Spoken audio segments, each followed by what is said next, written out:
Saya wong gandeng sak donya, mohon untuk tidak menunjukkan nama dan menyebutkan nama dan identitas siapapun dalam percakapan ini, karena percakapan ini saya naikkan dalam konten YouTube. Cina mana Mbak ini? Saya mau konsultasi. Saya kan bekerja di Hong Kong kan. Terus? Saya baru aja renew kontrak selama sekitar 6 bulan. Terus saya sebenarnya kan mau menikah dengan orang Hong Kong nanti perkiraan bulan 1. Siap. Terus tiba-tiba hari ini majikan saya bilang dia mau mutusin kontrak sama saya karena dia katanya mau pindah ke Cina. Relocation. Siap. Terus misalnya tiba-tiba kalau dia memfinishkan kontrak ya, kayak saya finishkan kontrak karena saya mau pindah ke Cina kayak gitu ya. Saya boleh nggak tunggu di Hong Kong dan nanti bulan 1 saya menikah kayak gitu, bisa nggak? Apa harus saya pulang ke Indonesia? Cuman cari majikan dulu. Oh, saya harus nyari majikan dulu lagi. Ya, saya kontrak baru. Oke. Gantian saya ngomong ya, Mbak. Saman sudah selesai apa belum? Iya. Selesaikan dulu kalau Saman belum selesai. Sudah. Jadi Saman ganti majikan. Kalau majikan Saman pindah relocation, itu Saman bisa tunggu visa di Hong Kong. Karena ada 3 alasan. Saman bisa ganti majikan tanpa keluar dari Hong Kong. Itu ada 3 alasan. Yang pertama adalah yang tanda tangan meninggal, kemudian yang tanda tangan kena financial problem, gak bisa bayar. Yang terakhir adalah pindah atau relocation.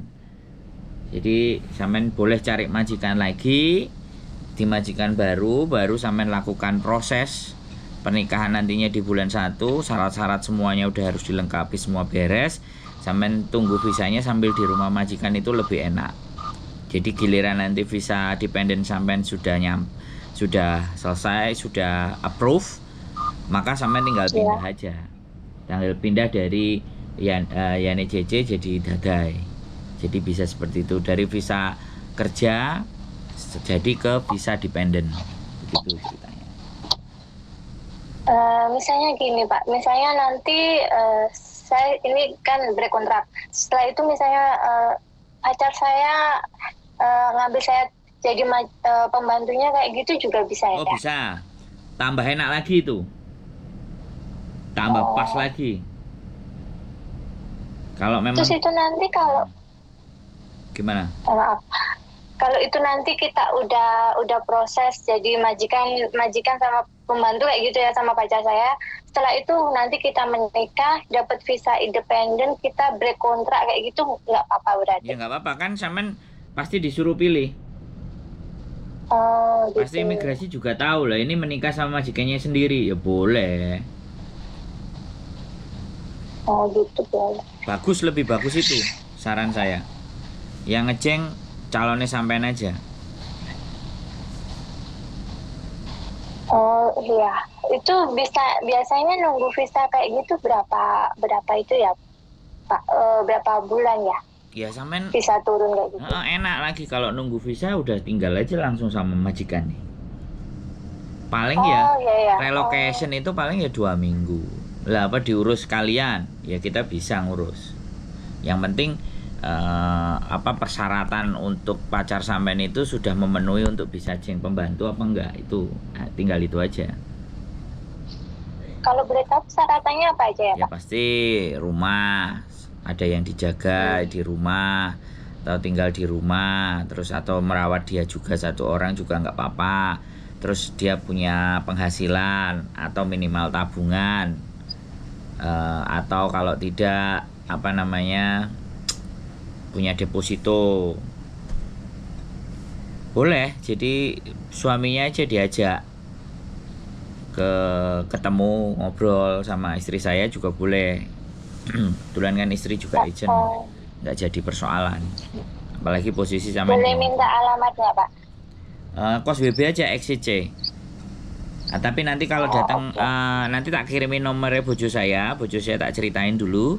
Nanti kalau mau datang ke kantor kami ke Lai Ciko boleh. Saya infokan karena nanti biar kalau mau ketemuan janjian kita ketemu. Soalnya yang jaga di sana orang Hong Kong. Di Lai Ciko kantornya. Di Lai Ciko ya. Okay. Jadi gak ada masalah. Itu lebih enak lagi itu. Buat sampean enak. Iya. Calonnya sampean juga enak, bisa sudah tinggal serumah ya wis. Tinggal nanti menikah rencananya beres. Kalau tiba-tiba majikan saya nggak mau finisin dia interminate gitu, apa saya harus pulang ke Indonesia ya? Lu nggak sebentar, sampean tadi kan ceritanya majikan mau relocation. Iya. Sampean minta surat kalau dia benar-benar pindah. Dia itu agak susah Pak. Saya udah bilang kalau mau berkontrak boleh, tapi saya minta finish surat finish kayak gitu ya.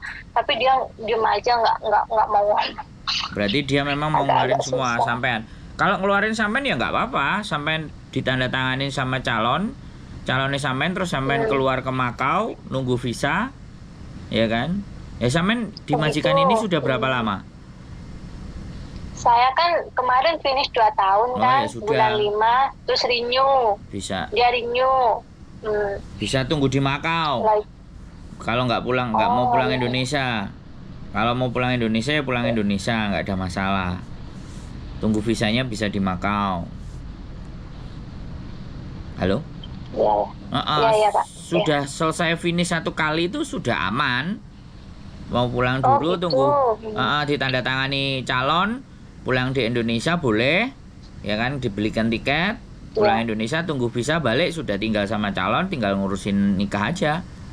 Simple sekali itu, malah gampang. Yang penting syarat suami sampean untuk ngejeng sampean itu terpenuhi, yang terpenting itu.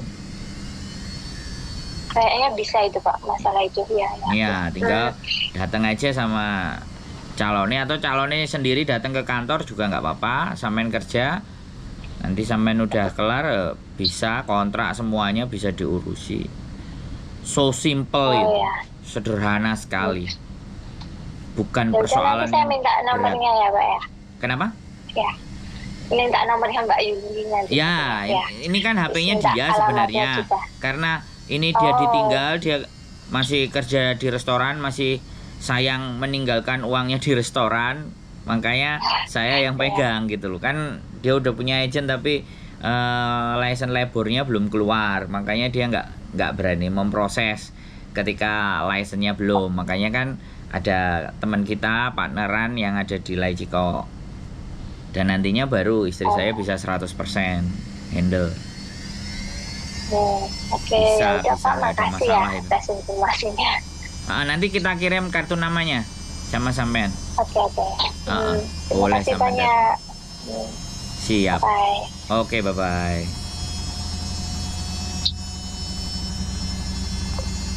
Oke teman-teman, nah ini salah satu contoh ya. Ya sekali lagi saya belum tahu ya, tapi kita hanya menjawab apa yang dia butuhkan saja. Jadi majikan relocation dan intinya apa yang kita strategi atau direncanakan itu biar tepat, biar enak gitu. Jadi jangan gegabah memutuskan sesuatu. Kita berdiskusi dulu, walaupun itu nikah, walaupun apa, kita sederhanakan, kita pahami syarat-syarat dan ketentuannya agar supaya nanti ke depannya kita bisa menjalankan itu. Oke. Itu aja buat teman-teman semuanya. Semakin banyak teman-teman yang bisa menjadi orang menikah dengan orang Hongkong itu seru. Dan kita nanti keep stay tune my YouTube channel and see you next video. Bye bye.